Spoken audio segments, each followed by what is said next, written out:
بسم اللہ الرحمن الرحیم۔ ایک سوال یہ ہے، شب برات میں روزہ کون سا ہے اور کب کا ہے اور اس کی کیا فضیلت ہے، تفصیل سے بتائیں۔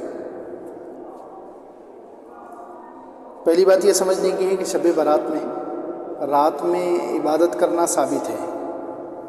تقریباً 10 صحابہ کرام سے اس کی روایت آئی ہے، اس لیے شب برات کی رات میں عبادت کرنا اور دعائیں کرنا یہ حدیث سے ثابت ہے، اس لیے جاگنا چاہیے، اور امت کا اس پر تعامل بھی ہے۔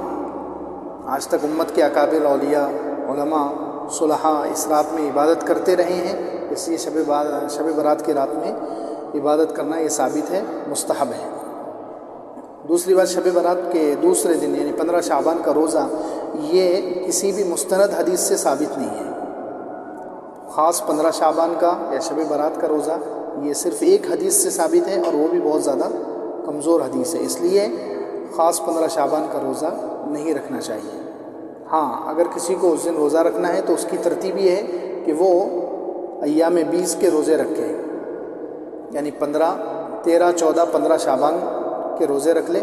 اللہ کے رسول صلی اللہ علیہ وسلم ہر مہینے میں یہ 3 دن 13 14 15 ایام 20 کے روزے رکھتے تھے، اس نیت سے روزے رکھ لے تو 15 شعبان کا روزہ بھی ادا ہو جائے گا۔